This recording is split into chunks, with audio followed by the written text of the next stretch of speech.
by separating out the Palestinians from the rest of the Arab world and getting the frame refocused, it shifted European, Canadian, American perceptions. And the piece that Steve just handed you out from the BBC, which puts Israel down at the bottom of mainly negative perspectives from the world. BBC shows in this a larger propaganda campaign.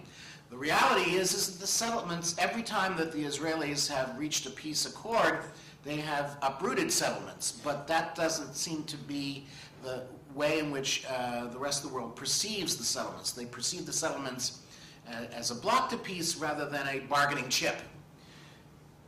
So again, the settlements now are another frame, a narrower frame. So we have taken the larger Arab conflict against Israel, which is the predominant conflict when we've reduced the bracket to Palestinians against Israelis. Then we've taken the frame and reduced it even more when we look at settlements and the Palestinians.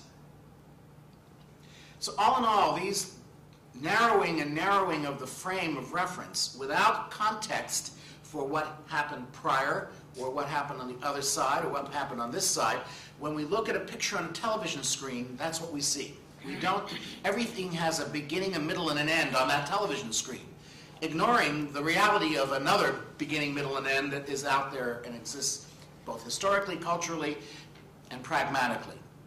And that's part of the problem here, the anti-Israeli narrative, is that we've increased or we've decreased the frame constantly to the point now where it's narrowly focused, almost like a microscope, whereas the world needs to be seen with a telescope in a larger frame of reference.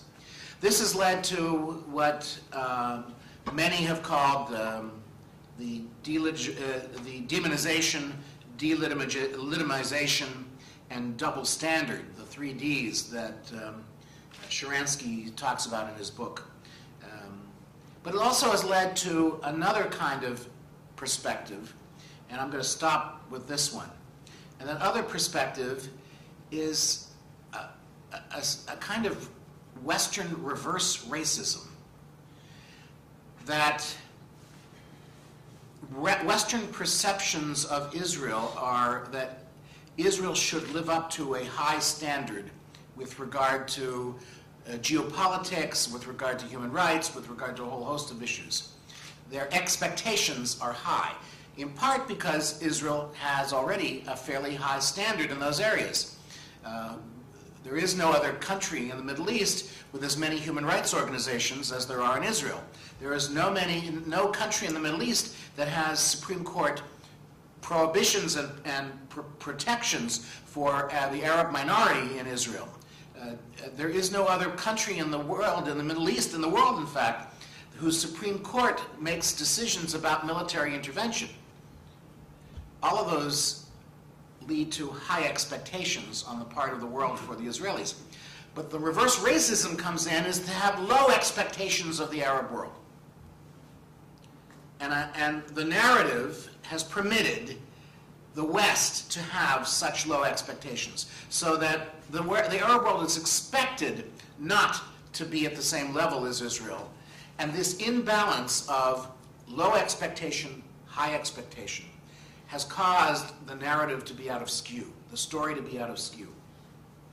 So that we don't expect the Palestinians to adhere to human rights issues. Therefore, we don't make them live up to UN law, international law, and a host of other kinds of initiatives and things of that sort. So I'm just giving you a kind of overview from my perspective of where I see the narrative going. And again, I don't like the term narrative because it suggests two competing yet equal stories. And one of those stories is partially a fabrication. So when you are dealing with lies versus truth, in many ways, you have a problem.